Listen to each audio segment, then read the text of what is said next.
Hello दोस्तों, नमस्कार। मैं प्रवीण भास्कर आपका अपने YouTube चैनल भास्कर क्लासेस बहुत बहुत स्वागत करता हूं। कैसे हैं दोस्तों आप सब? उम्मीद करते हैं बहुत अच्छे होंगे और तैयारी भी आपकी बहुत अच्छी चल रही होगी।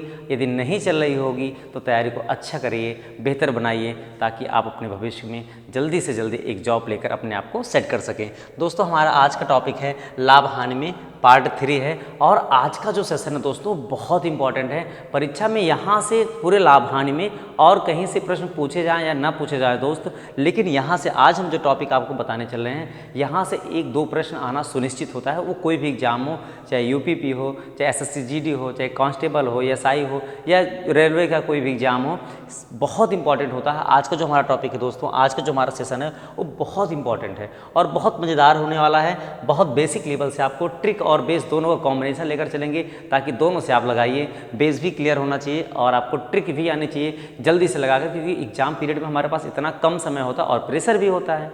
तो प्रेशर के साथ साथ हमें अपने एग्जाम में अपने क्वेश्चंस को लेवल भी बेहतर तरीके से सॉल्व करके आगे निकलना है। तो हम आपका प्रेशर कम करेंगे दोस्तों यहाँ से, ठीक है। आप देखिएगा, प्रश्न को तुरंत उत्तर बताइएगा, लेकिन आपको दोनों कॉन्सेप्ट क्लियर होने चाहिए। आइए आज के सेशन को स्टार्ट करते हैं दोस्तों। आज का सेशन बहुत इंपॉर्टेंट है, बहुत ही इंपॉर्टेंट है दोस्तों। तो शुरू करते हैं आज की क्लास को। तीसरी क्लास क्या है? जब कुछ वस्तुओं का क्रय मूल्य कुछ अन्य वस्तुओं के विक्रय मूल्य के बराबर हो। क्या है दोस्तों? जब कुछ वस्तुओं का क्रय मूल्य कुछ अन्य वस्तुओं के विक्रय मूल्य के बराबर होता है, तो मैंने बताया है कि क्रय मूल्य किसे कहते हैं और विक्रय मूल्य। इसके पहली क्लास में, दोनों क्लासों में सारी चीज़ें आपको बताई गई हैं। बहुत आसान तरीका दोस्तों आपको सिखाएंगे, ठीक है। लाभ कब होगा दोस्तों और हानि कब होगा, कैसे जानेंगे? जब प्रश्न में उत्तर जो होगा दोस्तों, अगर वो धनात्मक आ गया तो लाभ हो गया और ऋणात्मक हो गया तो हानि हो गया। सवाल पे आते हैं। यदि 50 संतरों का क्रय मूल्य 40 संतरों के विक्रय मूल्य के बराबर हो तो लाभ प्रतिशत बताइए। क्या कह रहा है दोस्तों? कह रहा है यदि अगर आप 100 रुपये में 50 संतरे खरीदते हैं और 100 रुपये में 40 संतरे ही बेच देते हैं तो क्या होगा? लाभ होगा। भाई 100 रुपये में आप 50 खरीद के लाए हैं और 100 रुपये में 40 बेच के 10 बचा ले रहे हैं। आपने जितना खर्च किया, जितनी लागत लगाई थी वो तो निकल गई आपकी, लेकिन आपके पास 10 संतरे क्या हो गए? एक्स्ट्रा बच गए हैं। अब उसको आप चाहे जिस दाम पर बेचेंगे दोस्तों, आपको लाभ ही लाभ होगा। तो इस प्रश्न में क्या है? लाभ होगा। बहुत आसान तरीका होता है दोस्तों, बहुत आसान तरीका होता है। कुछ नहीं करना होता है। क्या कर दीजिए? 50 माइनस 40 और बटा 40 गुणे 100। क्या कर देंगे? 50 माइनस 40, पहली वाली संख्या में से दूसरी वाली संख्या 50 माइनस 40 बटा 40 गुणे 100। या इसी को दोस्तों हम अगर याद करने के लिए करें तो क्या करेंगे? क्रय माइनस विक्रय। क्या करेंगे दोस्तों? क्रय माइनस विक्रय बटा विक्रय गुणे 100। क्या कर लेते हैं? हमेशा विक्रय कहाँ होगा? हमेशा विक्रय दोस्तों नीचे होगा। विक्रय कहाँ होगा? विक्रय हमेशा नीचे होगा और गुणे क्या कर देंगे? 100 कर देंगे। हालांकि याद करने की बहुत आवश्यकता नहीं है आपको, हमेशा से क्या करना है? क्रय माइनस विक्रय, 50 में से 40 गया, तुरंत क्या हो जाएगा दोस्तों? ये प्लस 10 आएगा, 10 बटा 40 गुणे 100, ठीक है। तो आप काट दीजिए, 10 चौक 40 और 25 चौका 100। क्या आ गया दोस्तों? 25% का क्या है ये? 25% का लाभ है। क्या है दोस्तों? 25% का लाभ है। बहुत इंपॉर्टेंट होता है दोस्तों, बहुत बार परीक्षा में प्रश्न पूछा जाता है। यदि 50 संतरों का क्रय मूल्य 40 संतरों के विक्रय मूल्य के बराबर हो तो लाभ प्रतिशत बताइए। हमें कुछ नहीं करना है, 50 माइनस 40 बटा 40 गुणे 100। क्या कर देना है? 50 माइनस 40 बटा 40 गुणे 100। अगले सवाल को देखते हैं। इसी तरह सवाल है दोस्तों। यदि 12 संतरों का क्रय मूल्य क्या है? यदि 12 संतरों का क्रय मूल्य 10 संतरों के विक्रय मूल्य के बराबर है, जितने रुपए में आप 12 संतरे खरीद रहे हैं दोस्तों, उतने ही रुपए में अगर आप 10 बेच दे रहे हैं तो आपको लाभ होगा, क्योंकि 2 संतरे आपका बच गया और आपने खरीदा था जितना, उतना आपका निकल गया, लागत मूल्य निकल गया। तो क्या हमने सिखाया दोस्तों? 12 माइनस 10 बटा 10 गुणे 100। क्या सिखाया गया आपको? 12 माइनस 10 बटा 10 गुणे 100। तो हो जाएगा दोस्तों 2 बटा 10 और गुणे 100, 0 से 0 कैंसिल कर देंगे, 10 दूनी 20। क्या परसेंट आ गया दोस्तों?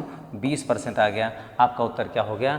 20%। बहुत आसान तरीका है दोस्तों, हमें कुछ भी नहीं करना होता है। क्रय माइनस विक्रय बटा विक्रय गुणे 100। 12 माइनस 10 बटा 10 गुणे 100 क्या होता है? 12 माइनस 10 बटा 10 गुणे 100। सॉल्व करेंगे, आपका उत्तर आपके सामने होगा बिना किसी देरी के, ठीक है दोस्तों। अगले सवाल पे आते हैं। तीसरा प्रश्न है, 12 वस्तुओं का क्रय मूल्य 9 वस्तुओं के विक्रय मूल्य के बराबर है, तो क्या करना है? 12 माइनस 9। क्या करना है 12-9/9 गुणे 100।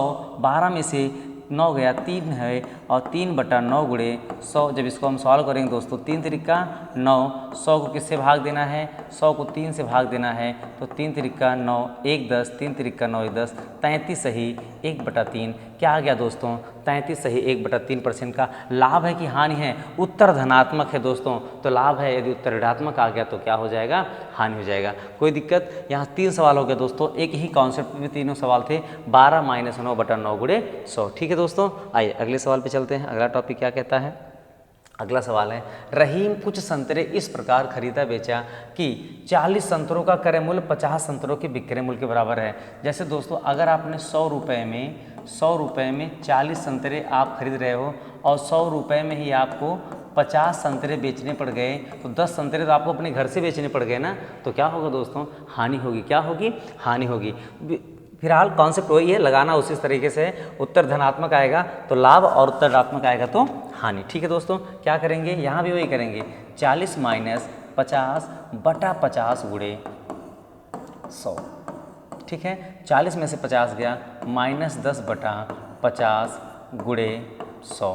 क्या हो जाएगा, 50 दूनी 100, 10 दूनी 20, -20% दोस्तों, या हम कह सकते हैं 20% की हानि। क्या कह सकते हैं दोस्तों, 20% की हानि। ऑप्शन नंबर कौन से हो जाएगा, ऑप्शन नंबर बी हो जाएगा। आप देख सकते हैं दोस्तों, कोई दिक्कत हो तो बताइए, यहाँ पर कोई समस्या हो आप तुरंत बताइए, कुछ नहीं करना है। 40 - 50/50 गुणे 100, कौन सा उत्तर आ गया, -20। देखिए -20% हानि है और 20% का लाभ है, तो आपको ध्यान देना है, उत्तर ऋणात्मक होगा तो हानि होगी, उत्तर धनात्मक होगा तो क्या हो जाएगा बच्चों, लाभ हो जाएगा। ठीक है, क्या करना है आपको, 40 - 50/50 गुणे 100। ठीक है दोस्तों, आते हैं अगले सवाल पे।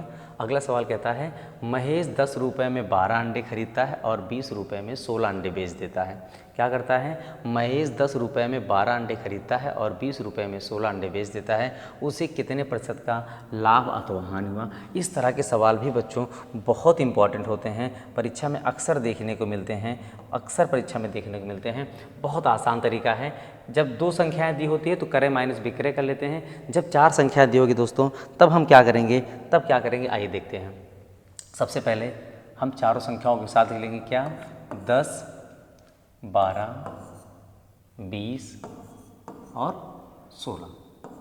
ठीक है दोस्तों, तो सबसे पहले हम क्या लिखेंगे, रुपया। ये क्या है, रुपया, पहले रुपया होना चाहिए, फिर वस्तु होना चाहिए। क्या होना चाहिए दोस्तों, रुपया वस्तु, फिर रुपया फिर वस्तु, यही कॉन्सेप्ट आपका चलेगा। वैसे भी आप जिस रूप में संख्या दी है आप ऐसे भी लिख सकते हैं, लेकिन कभी कभी संख्याएं आगे पीछे कर देता है, तो हमें समझना होगा कि पहले क्या होगा और बाद में। तो सबसे पहले दोस्तों क्या होता है, पहले रुपया लिखा जाएगा, फिर वस्तु लिखा जाएगा, फिर रुपया लिखा जाएगा, फिर वस्तु लिखा जाएगा। ठीक है, क्लियर है, कोई दिक्कत नहीं। बहुत आसान तरीका बता रहा हूँ दोस्तों, ठीक है, बहुत आसान तरीका होता है, कुछ नहीं करना है।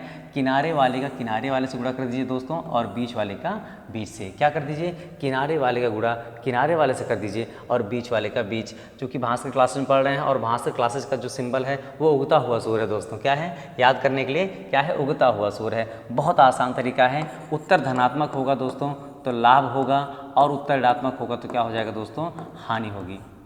इसी पे कॉन्सेप्ट बना लेते हैं, बीच, क्या बच्चों, बीच माइनस किनारे, क्या, बीच माइनस किनारे बटा किनारे गुणे 100।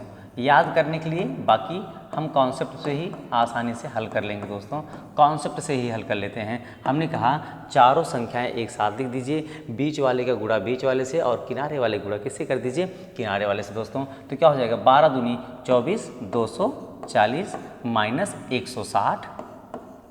हमेशा करें, इसके पहले वाले में भी हमने देखा कि जो यहाँ संख्या होती थी वही नीचे आती है, तो जो यहाँ संख्या होगी वही कहाँ जाएगी, वही नीचे जाएगी, बटा 160 गुणे 100।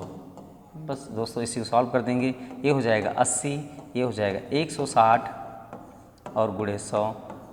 काटेंगे दोस्तों, 8 दूनी 16 और 2 पंचे 10, कितना आ गया, 50% का क्या आ गया दोस्तों, लाभ आ गया। क्या आ गया, लाभ आ गया। कैसे जाने हम, क्योंकि ये धनात्मक है, अगर -80 होता तो हानि होती, +80 आया इसलिए क्या होगा, लाभ होगा। ऑप्शन नंबर कौन से हो जाएगा दोस्तों, ऑप्शन नंबर आपका ए सही हो जाएगा। बी और डी सी क्या हो जाएंगे, गलत हो जाएंगे। बहुत आसान तरीका दोस्तों, 4 संख्याएं दी हैं, चारों को एक साथ लिखिए, बीच का 20 से गुणा करिए और किनारे से गुणा करिए, उत्तर आपका सामने होगा। अगर धनात्मक है तो लाभ और ऋणात्मक है दोस्तों तो क्या हो जाएगा, हानि हो जाएगा। ठीक है, आते हैं अगले सवाल पे।